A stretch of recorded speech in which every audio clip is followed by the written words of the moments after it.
Bismillahirrahmanirrahim. Assalamualaikum warahmatullahi wabarakatuh. Di belajar Spring Framework kali ini kita akan belajar salah satu fitur Spring Boot. Namanya sendiri adalah Spring Boot JPA. Apa itu Spring Boot JPA? Untuk JPA-nya sendiri kepanjangannya Java Persistent Application, kalau nggak salah seperti itu. Oke, kita lihat teorinya aja langsung. Jadi Spring Boot JPA itu digunain untuk manajemen suatu database. Jadi apapun yang berhubungan dengan database yang handle adalah si Spring Boot JPA. Jadi kalau kita kayak untuk join, relasi, bikin tabel, itu semua kita gunain di handle menggunakan Spring Boot JPA.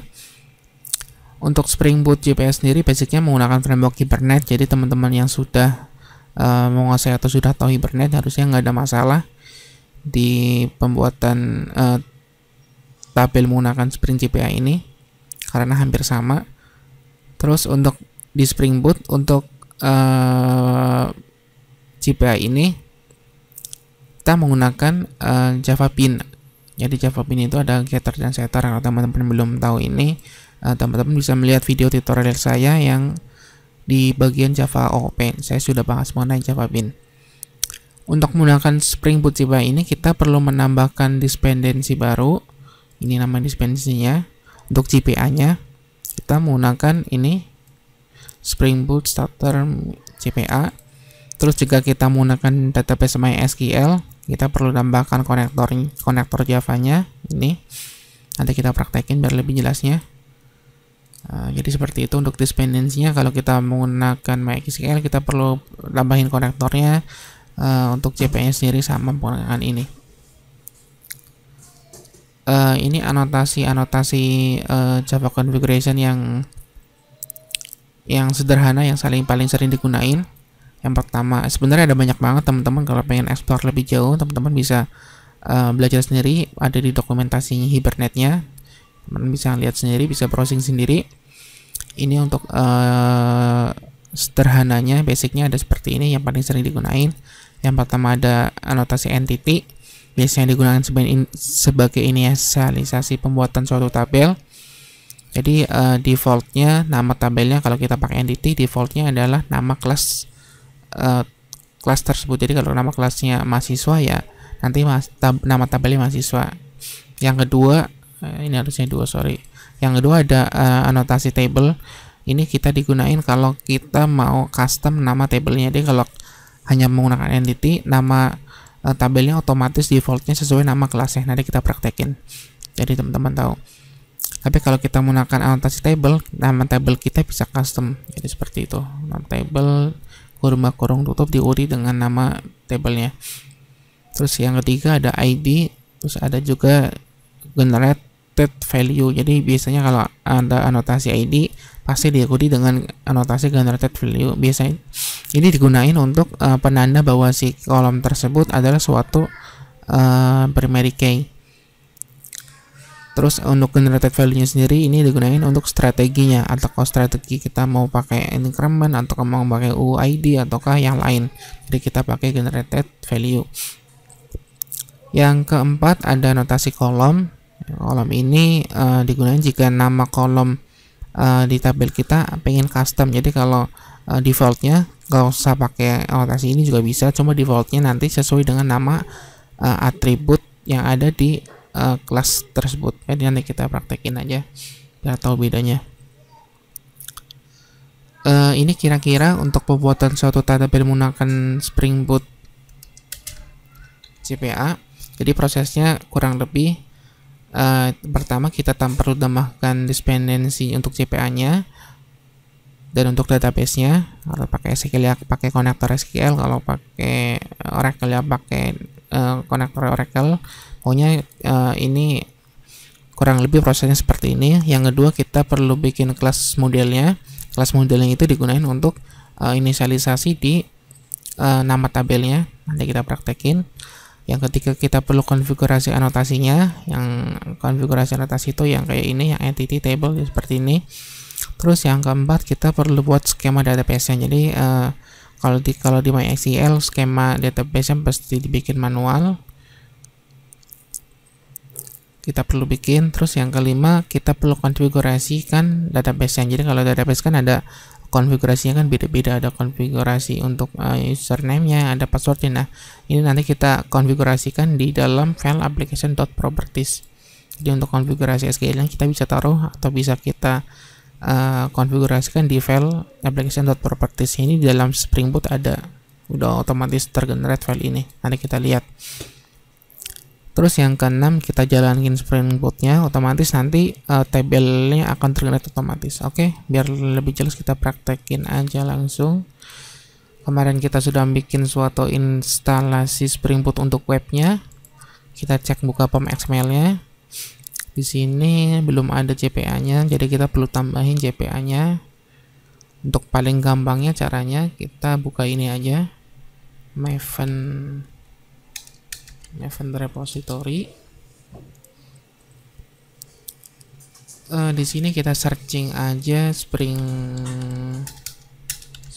Boot JPA. Nah, di sini sudah ada.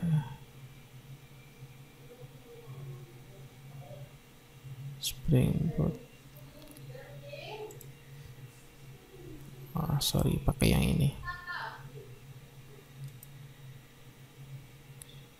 Kita pakai versi yang terbaru aja.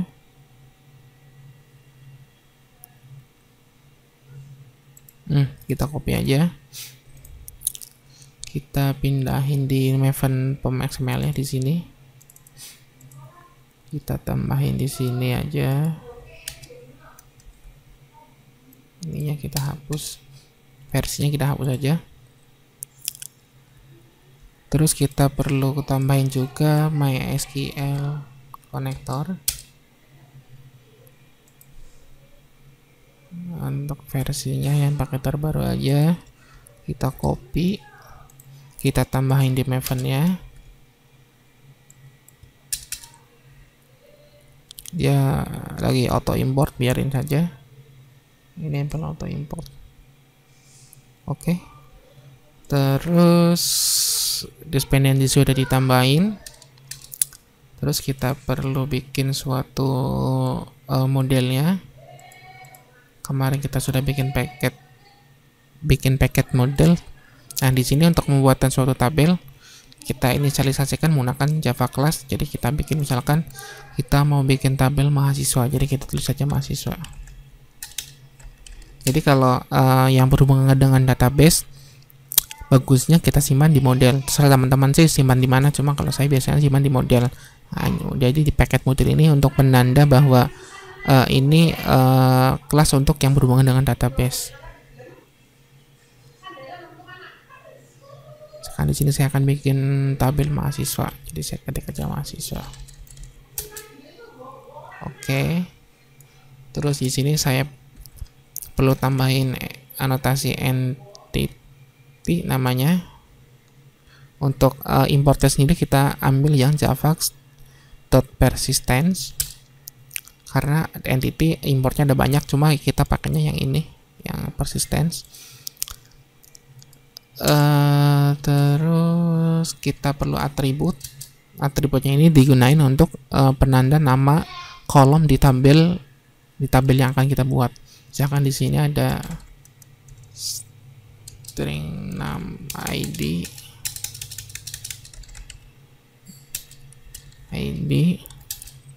terus ada private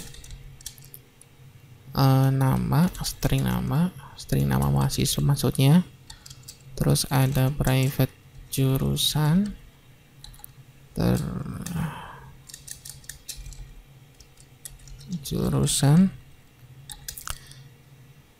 terus ada private string name, nama mahasiswa. Oke, kita bikin getter setternya.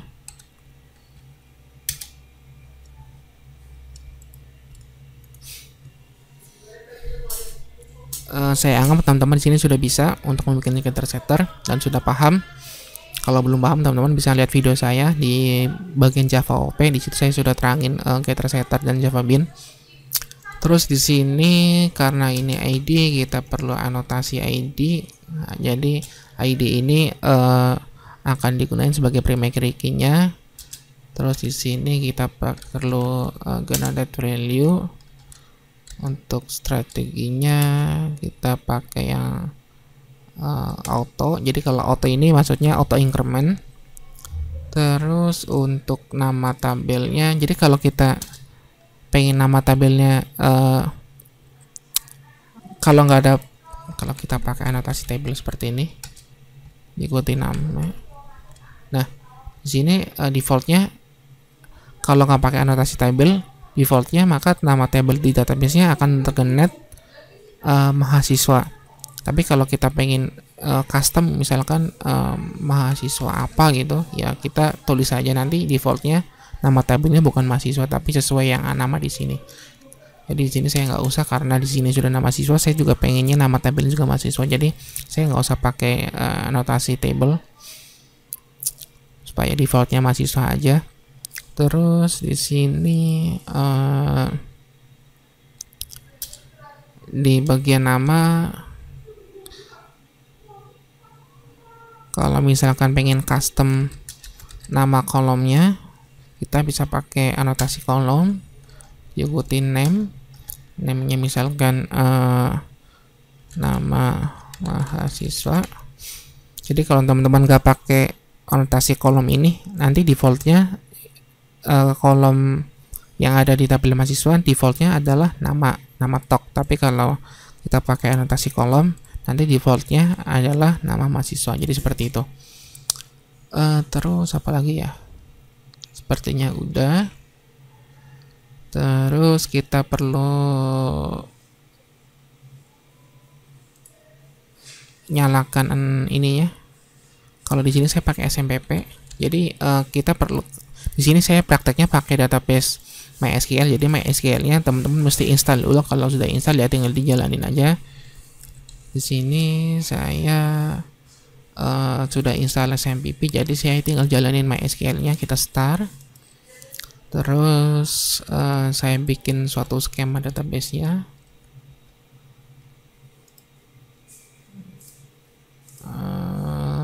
Misalkan di sini saya akan create database Spring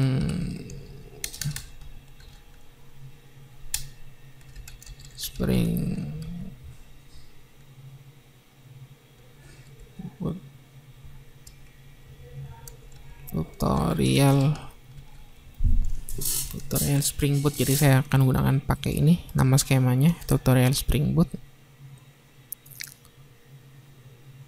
Kita oke aja, kita sudah bikin database skemanya. Terus kita perlu setting skema MySQL, setting database MySQL nya. Untuk settingannya kita buka file ini, application.properties, kita buka aja. Di sini masih kosong. Untuk settingannya saya juga nggak hafal, jadi kita buka Google aja. Kita searching aja Spring Boot MySQL.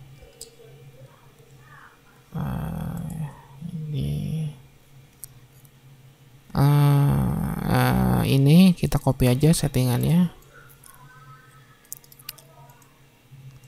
Kita paste di sini.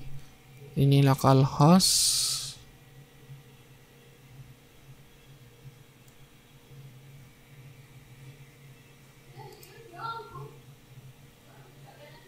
Bentar, ada yang salah sepertinya.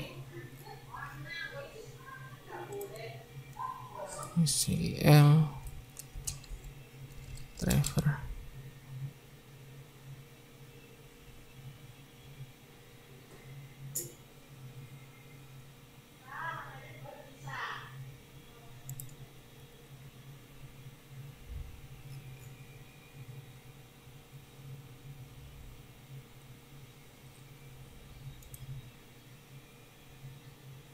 Nah, kita pakai settingan ini aja. Kita copy, kita paste di sini. MySQL, ini portnya. Kalau port saya di sini pakai 3306. Jadi saya ganti ini portnya 3306. Terus tadi nama skemanya tutorial Spring Boot,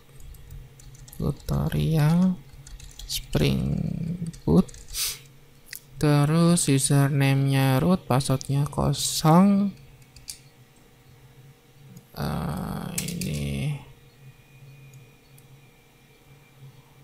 Ini biarin aja udah. Terus kalau udah kita coba tes jalanin, semoga nggak ada error. Oke, kita tes jalanin. Sini masih kosong ya teman-teman, tabelnya masih.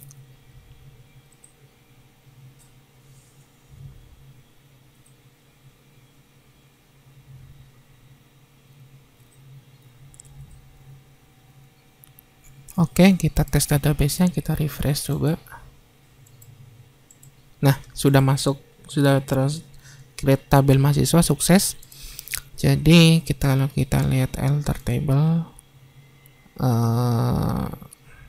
ini sudah sukses tergenerate.